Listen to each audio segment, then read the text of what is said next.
Então hoje a gente vai falar sobre essa questão do tapas, né, da autossuperação.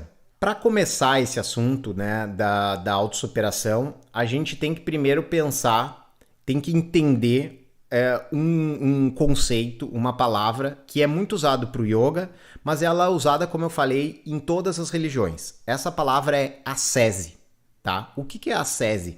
A ascese é um exercício, tá? Essa palavra, ela é uma palavra de origem grega, mas ela é um exercício para você desenvolver práticas espirituais, para você se desenvolver espiritualmente. Essa é a ideia da ascese. E a ascese, quase sempre, ela vai ser feita com a busca de reduzir os prazeres, de reduzir as coisas mundanas que a gente tem, para que você possa não depender disso e poder ter ali o seu desenvolvimento sem depender desses fatores externos. Então a ascese, ela é muito comum dentro do yoga, né? Os yogins que se retiram, que vão para as montanhas, que vão meditar nas cavernas, eles são chamados inclusive de ascetas, né? Os yogins ascetas. Mas esse ascetismo, ele não é só parte do yoga, né? Ele tem em todas as religiões, como eu falei, em todas as filosofias, mas agora a gente vai ver um pouquinho de um exemplo de um sadhu, que é um sadhu que ele é só mais um dos sadhus, porque você tem vários sadhus assim, e esse aqui, ele tá há 45 anos com a mão para cima, ó. Esse é o tapas dele, ó. Ele falou assim, cara, eu vou ficar agora... E aí as pessoas vão ali, veneram ele e tal, porque ele fez esse voto aí de manter o braço para cima. E ele tá há 45 anos assim. Se você procurar até na internet, homem que está há 45 anos, com o braço levantado e tal, vocês vão encontrar ali essa figura aí, que é um sadhu. E a gente acha muito estranho, mas isso é comum em vários tipos de religiosidade. Até que ponto realmente isso é produtivo? Até que ponto essa mão levantada aí 45 anos produziu nele, né, algum tipo de iluminação ou de coisa assim, né? Então, agora a gente vai ver esse aqui, ó, um outro, ó. Esse aqui é do yoga, autossuperação do yoga. Olha o que ele faz. Então, galera, vocês já sabem aí, ó. Quer iluminar? O cara já tá dando a dica aí, ó. Ó.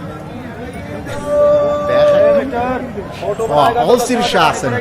Você quer fazer aprender a fazer invertida? Olha esse método aí, ó. Esse nunca tinha visto. Não se ensina aí, não. Ó, tem pega o pezinho por trás, faz o alongamentozinho, faz o asana.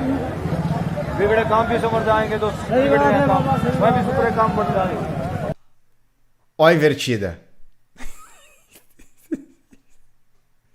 Então, esse cara fala que ele consegue isso graças aos skills de yoga. Olha lá, ó, ele fazendo o Mayurasana agora, uma postura que vocês aprendem. Para a gente entender realmente por que aparece em todas as religiões, por que aparece em várias linhagens, sempre aparece essa coisa do sacrifício. A própria a filosofia católica como um todo, ela tem esse princípio do sacrifício, assim, para você chegar num patamar ali, você precisa passar pelo processo de sacrifício.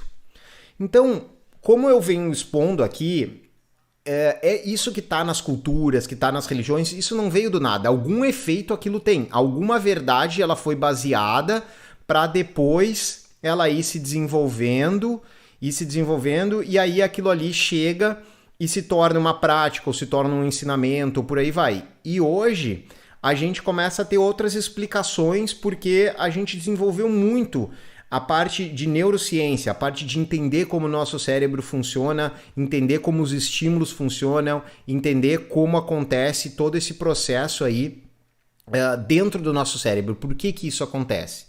Então, a ascese, o que ela faz? Ela produz algo que é muito intenso, que faz uma diferença muito grande, que é a questão do contraste, tá? Então, a gente tem que pensar sempre, quando a gente pensa em termos até mesmo de felicidade, em termos de contrastes. Existe um conceito dentro da medicina que é chamado homeostase. Então, a ascese, ela tem uma relação direta com a homeostase. O que é a homeostase? O nosso corpo, ele nunca está em perfeito equilíbrio. A gente nunca está com a pressão ideal, com a temperatura ideal, com a circulação sanguínea ideal. Embora a gente tenha uma sensação que esteja tudo normal, o nosso corpo está sempre lutando para chegar nesse ponto de equilíbrio. Ele está sempre lutando para manter uma temperatura ideal. A gente tem um desequilíbrio que o corpo vai, através do dinamismo e do equilíbrio dinâmico, tentando encontrar esse ponto aí ideal. E para isso, o corpo sempre vai fazendo um contraponto. Então, por exemplo, quando a gente está trabalhando força muscular, que a gente viu ontem ou anteontem na aula, o corpo está dizendo assim, ó, relaxa, relaxa, relaxa, relaxa, relaxa. Dizendo que eu falo trabalhando para isso, né? Criando vários estímulos para esse relaxa, relaxa, relaxa, relaxa, relaxa, relaxa, relaxa. E aí, quando a gente faz depois um relaxamento, fica muito mais gostoso. Da mesma forma, quando a gente está alongando, o nosso corpo sempre está buscando assim, ó. Quando ele está alongando, a gente está buscando contrai, senão você vai ter distensão. Dá uma contraída, não solta tudo, senão vai dar problema. Então a gente fica com uma certa contraturazinha, que às vezes a gente até restringe o alongamento por conta disso, mas isso é o corpo tentando trazer para o ponto de equilíbrio, trazer para o ponto ideal. Então ele não entende que você está alongando. Para o corpo, quando a gente começa a alongar, é a mesma coisa como se a gente estivesse caindo. Quando a gente cai, a gente estende alguma coisa. Então o corpo fala, contrai tudo, contrai, contrai. Daí aos poucos, ele vai soltando, aquilo vai soltando, e a gente vai tendo uma sensação gostosa, que é consequência desse esforço. Então todo o esforço, ele vai nos conduzir depois, quando passar, para uma sensação de bem-estar. Então, se você faz algo que você se esforça muito, seja um asana, seja um correr, seja fazer força, fazer exercício, o que quer que seja, a gente está produzindo sofrimento de casa, a gente está produzindo desgaste, a gente está gastando energia fazendo aquilo, e quando a gente termina, o que o corpo, a mente fala assim, não, cara, porra, aproveita isso aqui é o bom. Então ela libera um monte de sensação de prazer, pra mostrar assim, ó, não leva mais pra aquilo lá, não faz mais aquilo ali, que aquilo ali é sofrimento. Fica aqui que você vai ficar bem pra caramba, olha como tá tudo maravilhoso e tal. Só que a mente não consegue produzir isso do nada. Ela precisa sim desse contraste pra daí ela começar a produzir. Ela não consegue chegar assim, ó, agora eu quero ter a mesma sensação que eu tenho se eu tivesse feito 3 minutos de chaturanga, né, que é um exercício de força. Eu quero ter essa sensação agora. Não, você não vai ter, porque você já está num estado, né, de mais equilíbrio, você não está se desgastando. É só quando você começa a produzir o desgaste que o corpo vai tentando ali te reequilibrar. E aí, quando você termina, ele mostra para você não fazer mais aquilo, a sensação é o prazer. Só que a gente acaba muitas vezes se viciando ou gostando daquela sensação de prazer, né? Então a gente acaba buscando isso. E isso é a base de toda a ascese. Então a ascese é um processo em que a pessoa passa por um sofrimento muito grande e que naturalmente o contraponto vai ser uma sensação de bem-estar maravilhosa.